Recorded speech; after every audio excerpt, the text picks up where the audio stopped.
क्या हुआ जब एक लड़की रात 3 बजे चुपचाप बांके बिहारी मंदिर के अंदर घुस गई और फिर बिहारी जी ने जो चमत्कार दिखाया उसे देखकर आपके भी रोंगटे खड़े हो जाएंगे।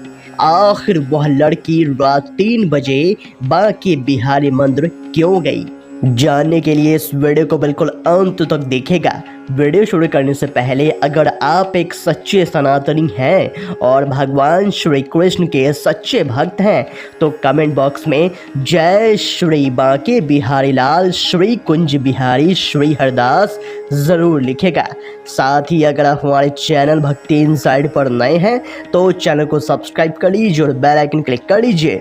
दोस्तों, आज की इस घटना में एक ऐसी कहानी के बारे में हम आपको बताने जा रहे हैं जो आपको भी बांके बिहारी जी के चमत्कार को मानने पर विवश कर देगी। इस घटना की शुरुआत होती है आगरा शहर से, जहां रवि और अंजलि नाम के दो पति पत्नी अपनी 9 साल की बच्ची अनन्या के साथ रहा करते थे और सभी लोग मथुरा वृंदावन बहुत ज़्यादा जा रहे हैं। लेकिन मथुरा वृंदावन जाने के पीछे उन लोगों का मकसद भगवान के दर्शन करना नहीं बल्कि सोशल मीडिया पर रील्स और वीडियोस बनाना हो गया है। और इसी इरादे से रवि और अंजलि भी अपनी 9 साल की बच्ची को लेकर मथुरा वृंदावन घूमने के लिए गए। लेकिन उन्हें इस बात का अंदाज़ा नहीं था कि उनकी ये सोच उनकी 9 साल की बच्ची के ऊपर बहुत भारी पड़ने वाली थी। जब वे मथुरा पहुंचे तो उन्होंने भगवान श्री कृष्ण की जन्म स्थली के बहुत ही अच्छे से दर्शन किए। लेकिन जब वे वृंदावन पहुंचे तो बांके बिहारी मंदिर में इतनी ज़्यादा भीड़ थी कि वे चाह कर भी आगे नहीं बढ़ पाए। उन्होंने लौटना ही सही समझा और भीड़ के डर के कारण उन्होंने उस समय बांके बिहारी जी के दर्शन नहीं किए, जिसके बाद वे पूरे वृंदावन में इधर उधर घूमने लगे। उनके मन में भगवान के दर्शन न होने का थोड़ा भी गम नहीं था, क्योंकि वे तो मथुरा वृंदावन केवल घूमने के इरादे से आए थे।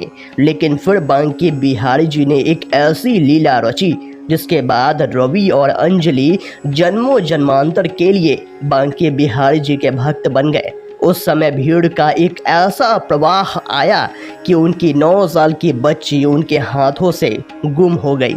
वे इधर उधर अनन्या को ढूंढ रहे थे लेकिन उस बच्ची का कोई पता नहीं चल पाया।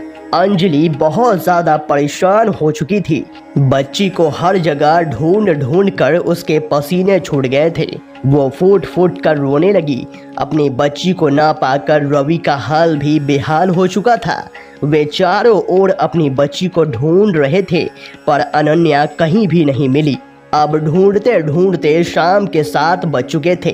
तभी एक पान वाले ने उन्हें बताया कि उनकी लड़की को उसने निधिवन के आसपास देखा है। दोस्तों, निधिवन के बारे में तो आप जानते ही होंगे कि ऐसी मान्यता है कि निधिवन में आज भी अर्धरात्रि के बाद भगवान श्री कृष्ण और राधा रानी रास रचाते हैं और शाम की आरती के बाद निधिवन के अंदर कोई भी नहीं रुक सकता।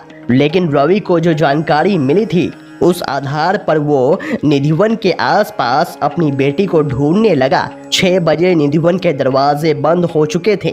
उसे ऐसा लगा कि कहीं अनन्या निधिवन के अंदर ही तो नहीं रह गई। उसने अंजलि को एक धर्मशाला में रुकवाया और किसी तरह दीवार कूदकर वह निधिवन के अंदर चला गया। उसे इस बात का अंदाज़ा नहीं था कि उसने कितना बड़ा खतरा मोल ले लिया है। रात्रि के समय वह निधिवन के अंदर इधर उधर अपनी बेटी को ढूंढता जा रहा था, लेकिन अनन्या का कहीं भी कोई भी पता नहीं चला। जिसके बाद थक हार कर वो निधिवन के अंदर ही सो गया। लेकिन जब रात्रि 2 बजे उसने जो दृश्य देखा उसे देखकर उसके होश उड़ गए। अचानक से रवि के कानों में घुंघरू की तेज आवाजें आने लगी। जब उसने एक वृक्ष के पीछे छुप कर देखा तो भगवान श्री कृष्ण गोपियों के साथ रास लीला रचा रहे थे। लेकिन ये नज़ारा देखना किसी भी सामान्य मनुष्य के बस की बात नहीं है। उसके हाथ पांव कांपने लगे और वो वहीं पर बेहोश होकर गिर गया। जब अगले दिन उसे होश आया तो वह सोचने समझने की स्थिति में नहीं था। कुछ देर बाद उसकी याददाश्त पुनः वापस लौटी तो वह जोर जोर से अपनी बेटी और पत्नी का नाम लेने लगा। तो वह कुछ लोगों का सहारा लेकर वो उसी धर्मशाला में पहुंचा जहां उसने अपनी पत्नी को रुकवाया था, लेकिन वहां का नज़ारा बहुत ही ज़्यादा चौंकाने वाला था, क्योंकि वहां तो उसकी पत्नी अंजलि अपनी बेटी अनन्या के साथ खेल रही थी। अपनी बेटी को सही सलामत देखकर रवि को बहुत खुशी हुई, लेकिन उसके मन में एक प्रश्न था कि आखिर रात भर अनन्या कहाँ पर थी और आखिर अंजलि को वो कहाँ पर मिली। जिसके बाद अंजलि ने सब कुछ सच बताते हुए कहा कि मैं भी रात भर अनन्या को पागलों की तरह ढूंढ रही थी।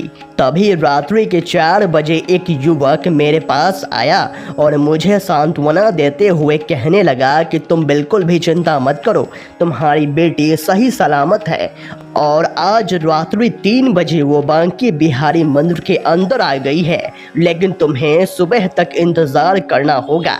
जैसे ही कल सुबह कपाट खोलेंगे तुम्हें तुम्हारी बेटी सही सलामत मिल जाएगी। मुझे अंदाजा भी नहीं था कि वह व्यक्ति कौन था, लेकिन उसके कहे अनुसार मैं सुबह ही बांके बिहारी मंदिर के दरवाजे पर पहुंच गई। उस समय प्रातःकाल के दर्शन करने हेतु भक्तों की भारी भीड़ जमा थी। तकरीबन 2.5 घंटे के इंतजार के पश्चात मुझे भगवान के दर्शन हुए और मेरी बेटी ने उसी वक्त मेरा हाथ पकड़ लिया।